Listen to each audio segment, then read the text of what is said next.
The last thing you want to do after spending money on your cruise vacation is to have something go terribly wrong, especially if it's something you could have prevented by being prepared.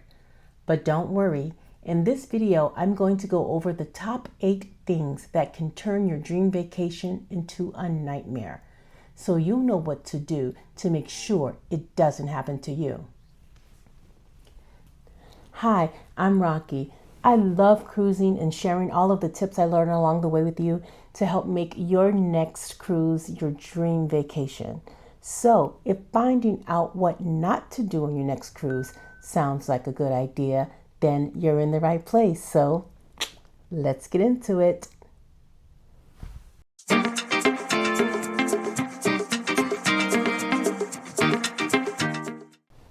I know I've said it before, but I will say it again because it's just that important. Please arrive at your embarkation port at least a day early, especially if you're traveling a great distance to be there, particularly if you're flying. Because my experience is that lately the flights have been very unreliable as far as delays or even cancellations. So you really want to allow yourself a buffer. So my suggestion is if you're traveling within the country, to give yourself at least a day, just in case anything goes wrong, you have some wiggle room. If you are leaving from out of the country, then I would suggest at least 2 days, because if your flight gets canceled or very delayed, which has happened to me, then you will still have a buffer so that you won't miss your cruise. Because what you don't want to happen is to be at the airport stressed out. You don't know when your plane is going to leave. I remember one time I was in the airport and it was like, okay, we're boarding in 30 minutes. Then you were waiting for 30 minutes. Oh, we're boarding in 45 minutes. Oh, then we're boarding in an hour. And it just kept on going. So we were like, is the plane ever going to leave? You don't want that kind of stress on top of, your long distance travel and everything ahead of your cruise. You want it to be as smooth and as peaceful as you can. Now, of course, some things are going to be out of your control, and we understand that. But having said that, if it is something that's in your control, why not try to put the odds in your favor? So one thing I would like to absolutely recommend is to arrive at your port at least a day early. Okay, so first you want to research and make sure that you have the right travel documents before you even leave to go on your cruise. So whether you're traveling with a birth certificate or a passport, or if any of the ports that you are going to visit will need visas for any part of your trip, you want to be sure you have all of that taken care of ahead of time.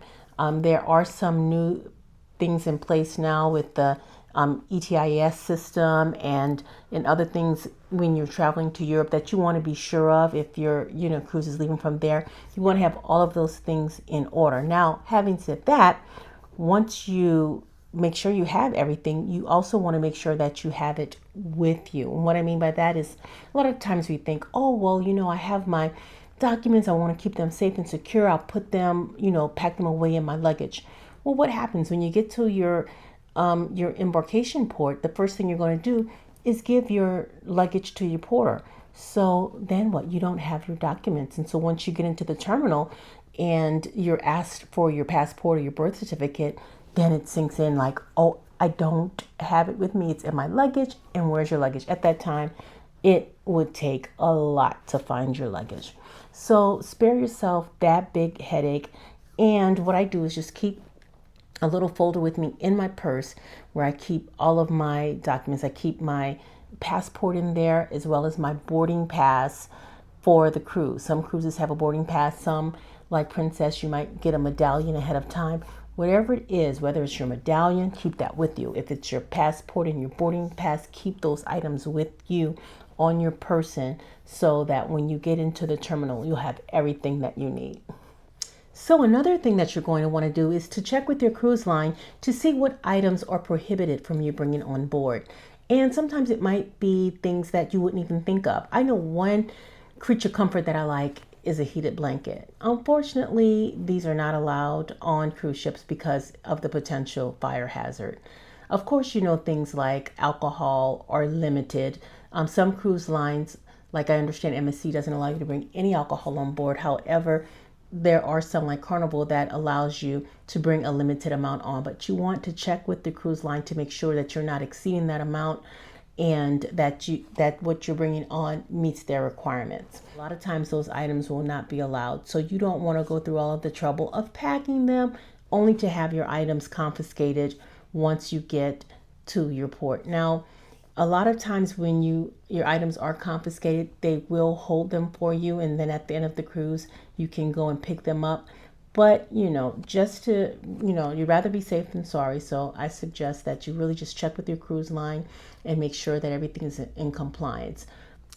Ship's time, or staying on ship's time, can be a little tricky sometimes, especially when you are traveling in the time zone that you're heading toward is not the same as the time zone that's on the ship, and you can be off by an hour or so, and that can make a big difference when it comes to you making it back from the port on time. So what I strongly suggest you do whenever you leave the ship to go out on an excursion or go out into the port, you want to make sure that the time that you have on your phone or your watch or whatever is the same that is the time on the ship, not the time in the port. So if you can get up at the port, the time in the port might be noon, but the time on your ship is 1. So if you're out, having a great old time and you think that you have an extra hour to get back to the ship, and you get back to the pier and your ship is leaving, that's a nightmare. You don't want that to happen. So I always double and triple check. So when I'm leaving off of the ship, I check the app to make sure that what I have on my watch or on my phone is the ship's time. So you can always find the ship's time in the app that the cruise line will have, for you to use while you're on board. Or you can always ask, a crew member, what is the ship's time? And also around the ship. Usually most ships nowadays have these, television screen displays. And so those displays will always show you the correct ship's time. So you might want to look at one of those displays and verify that. But whatever you do, just make sure that you are on ship's time, not necessarily the local time. One thing I absolutely hate is having a surprise bill at the end of the cruise. I mean, there is nothing that takes away your cruise bliss quicker than having a big old bill that you weren't expecting at the end of your cruise. So what I like to do is to try to prepay as much of these things as I can. For example, the gratuities. Now, I know a lot of people feel a lot of different ways about gratuities. For me, I just simply prepay them because I'm not going to be the one to go and have them removed. No. So what I want to do is just to be sure that it's budgeted in and that I'm not getting a big surprise. So I usually will prepay them if I can. If I don't prepay them, then I will always make a mental note at the end of the cruise, I'm going to have this added on to my bill, which I really don't like. So if you can, prepay them, that takes a big chunk off right there. I don't always get the drink package, so usually I try to keep a running total so I'm not shocked at the end of my cruise, by getting a bill with all of these different drinks and gratuities, and these things add up, excursions, and anything else that I can prepay. So that on the last day of my cruise, when they send that bill, your invoice, they'll either send it to your online account on your phone, or sometimes they'll actually slip it under your door or leave it for you. And I mean, you just don't want to see a gigantic number there. So, try to prepay as much of the things as you can if you're like me and don't want, a big shocker at the end of your cruise. So a lot of times when we're cruising, we're just thinking about, soaking up the sun and just chillaxing on the beach loungers and just having a nice relaxing time.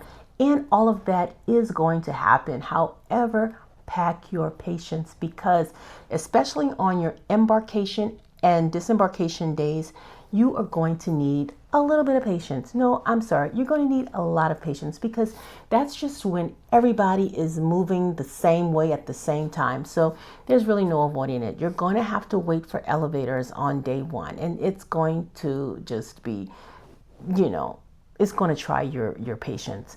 So be prepared for that. To me, being prepared makes all of the difference. So then on the rare cases when I am embarking on a cruise and the elevators are empty, I'm like, whoa, this is great. But that is rare. So usually you want to be prepared, especially on day one and your last day, to have to wait a while for an elevator. If you're going to go to the buffet, you're going to have to wait a while at the buffet because everybody's doing the same thing. Now, after sail away, I noticed people kind of, wow, spread around, and things suddenly feel a lot lighter. You feel like you have a lot more breathing room. So just give it a little bit of time. Just be prepared. Day one, it's going to be hectic. You're going to be in line when you're in the terminal. You're going to be in line checking in. You're going to be in line for the elevator, for the buffet, and all of those things. But then after, sail away, it's going to settle down and you're going to ease into your blissful vacation. Another tip to think about if your cruise involves flying to your embarkation port, what you want to do is to be sure to not schedule your return flight too soon. Because a lot of times people will see, well, we get back, the ship returns to the port at 8 a.m. So I should be able to get to the airport and have a flight that leaves at 10 or at 11. Do not do that to yourself. That is one of the worst things because you will put so much stress and pressure on yourself on your last day of your vacation that will just ruin all of the vacation happiness right then and there. So don't do it. The cruise line suggests that you have your return flight leave no sooner than 1 p.m. And I kind of stick by that because when you're coming into port, anything can happen. One time I was on the Jubilee in Galveston, which is, usually everything runs like clockwork there, but there was a snafu. So we ended up not being able to get off of the ship until about 10 a.m. So just imagine if, I'd had a flight leaving at 11 or 12, forget about it. I would not have made it. So just think about that. Give yourself that cushion. You don't want to have everything so tight. I know it's so tempting because we are trained to be efficient with our time. So we're thinking, oh yeah, we don't want to have these big gaps. But in this case, give yourself the gap, give yourself the breathing room because, if anything goes wrong, you don't want it to totally derail everything. So the last tip I'm going to give is also something I've said before, but it bears repeating, and that is to get travel insurance. At the very least, get the protection offered by the cruise line. At the most, you want to get a policy that's going to cover any kind of medical emergencies that you might have while you are on board the ship or out of the country. You just don't want a perfectly wonderful vacation to be ruined by gigantic medical bills. So in order to safeguard yourself from that, I strongly suggest getting yourself a travel insurance policy for your cruise. They vary in price, but they are not terribly expensive, and it's absolutely worth it for the peace of mind, for the less stress, just in case anything happens, you're covered. Now, within those policies, you can get a low end that, has limits on what they will, pay out on. And you also have the higher end that can include things for like canceling for any reason or, to get a medical evacuation. So there's a wide range of things that you can get, but you simply just select which ones you want, and the cost of your policy will be reflected in what you get. So, there are many different companies out there that offer the insurance, or if at the very least, get something through the cruise line, because your cruise line will always offer you some sort of vacation protection plan. So protect yourself. Do that. So there you have it, guys. Those are my top 8 tips to make sure that your vacation does not turn into a nightmare. So if you found this helpful, please consider giving this video a thumbs up. I'd really appreciate it. And if you haven't subscribed to the channel, let me invite you to do that. I'd love for you to subscribe and join our community here. And if you can think of any other things that I haven't mentioned that people should be aware of, please leave them in the comments below so you can help out others in our community. And as always, thank you so much for watching. Bye.